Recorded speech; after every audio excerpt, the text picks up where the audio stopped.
Have you ever felt like you don't quite deserve your success? Do you ever catch yourself downplaying your achievements, attributing them to luck rather than skill, or even secretly fearing that one day others will realize you're not as capable as they think?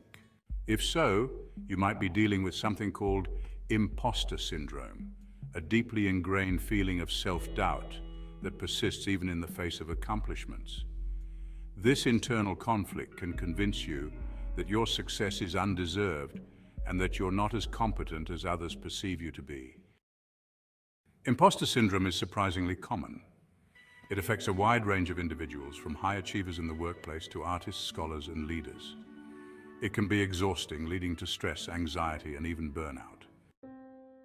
But where do these feelings come from? Why do they persist even when there's plenty of evidence to the contrary? More importantly, how can we begin to free ourselves from the grip of imposter syndrome and replace self-doubt with genuine self-confidence? At its core, imposter syndrome is a psychological pattern that creates a feedback loop between three main elements: self-doubt, the tendency to misattribute success to external factors, and a constant fear of being exposed as a fraud. These elements work together to create an ongoing cycle of inadequacy and anxiety. Let's explore how these dynamics operate and, more importantly, how we can break free from their grip. First, at the heart of imposter syndrome is self-doubt. This doubt can take root early in life, influenced by high expectations or perfectionistic tendencies. Even when you achieve success, self-doubt lingers, whispering that you're not truly capable or that you don't deserve the praise you're receiving. It's as though the more you accomplish, the greater the pressure becomes to maintain an image of competence, and the deeper the doubt grows. The key to overcoming this self-doubt is learning to acknowledge and accept your achievements. It's important to reflect on your successes and recognize how your own skills, hard work, and perseverance played a role in those outcomes.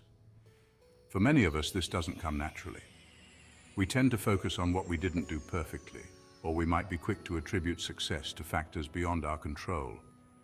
However, keeping track of your achievements and consciously reminding yourself of the effort and ability that led to them can help challenge the narrative that your success is a fluke. Over time, this practice can create a more balanced self-perception, one that aligns better with reality and gradually diminishes self-doubt. Another core element of imposter syndrome is the attribution error, the habit of attributing success to luck, timing, or external help, rather than recognizing your own abilities. You might tell yourself that you were just in the right place at the right time, or that you succeeded only because someone else didn't notice your flaws. This tendency to misinterpret success makes it hard to believe that your achievements are truly your own. As a result, even significant accomplishments can feel hollow, and you may continue to question whether you really belong. The remedy for this misattribution is to learn to internalize your success. This doesn't mean denying that luck or timing may have played a role. Instead, it's about recognizing that those factors are rarely the whole story. Your abilities, decisions, and efforts were crucial to your achievements. Accepting external validation, whether it's praise from others or tangible signs of success, is essential in this process. When someone compliments your work or acknowledges your contributions, resist the urge to brush it off as mere politeness. Try to accept it as an accurate reflection of the value you bring. This small but important shift in perspective can help you rebuild the bridge between your internal confidence and the external evidence of your success. The third element that sustains imposter syndrome is the constant fear of exposure, the anxiety that others will eventually see through the facade and discover that you're not as capable as they think. This fear often leads people to overwork as they try to compensate for their perceived shortcomings, or to avoid new opportunities altogether out of fear that they won't measure up. It's an exhausting way to live, constantly trying to shield yourself from the possibility of being found out. The best way to overcome this fear is to embrace both vulnerability and growth. Acknowledging that you don't need to know everything or be perfect all the time can release some of the pressure that fuels this fear. Taking on new challenges, even small ones, And allowing yourself to grow through those experiences can help you realize that competence isn't about always getting it right the first time. It's about learning, adapting, and improving. Every small step forward, every challenge you tackle becomes evidence that you are capable and that the fear of being exposed as a fraud is unfounded. So, how do we break the cycle of imposter syndrome and replace these negative feedback loops with more positive, constructive ones? First, it's important to bring balance to your self-perception. This means aligning how you view yourself with the reality of your achievements. Acknowledge your own role in your success and accept the validation that comes from others. By doing so, you can begin to quiet the voice of doubt and create a more accurate, healthy view of yourself. Next, start reinforcing your confidence through action. Confidence doesn't magically appear. It's built step by step through experience. Taking on small, manageable challenges and succeeding in them gives you tangible proof of your abilities.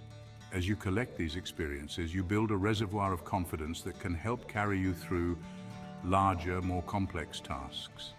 This process of small successes creates a positive feedback loop, where each victory reinforces the belief that you are competent and capable. Finally, aim to create harmony between your self-confidence, your achievements, and your ongoing growth.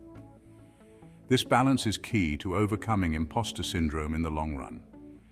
It's about internalizing your successes, recognizing that learning and growth are continuous processes, and celebrating your progress rather than downplaying it. When you connect your achievements to a larger vision of personal and professional development, confidence becomes a natural byproduct of your efforts, and you no longer feel the need to second-guess yourself or fear being exposed.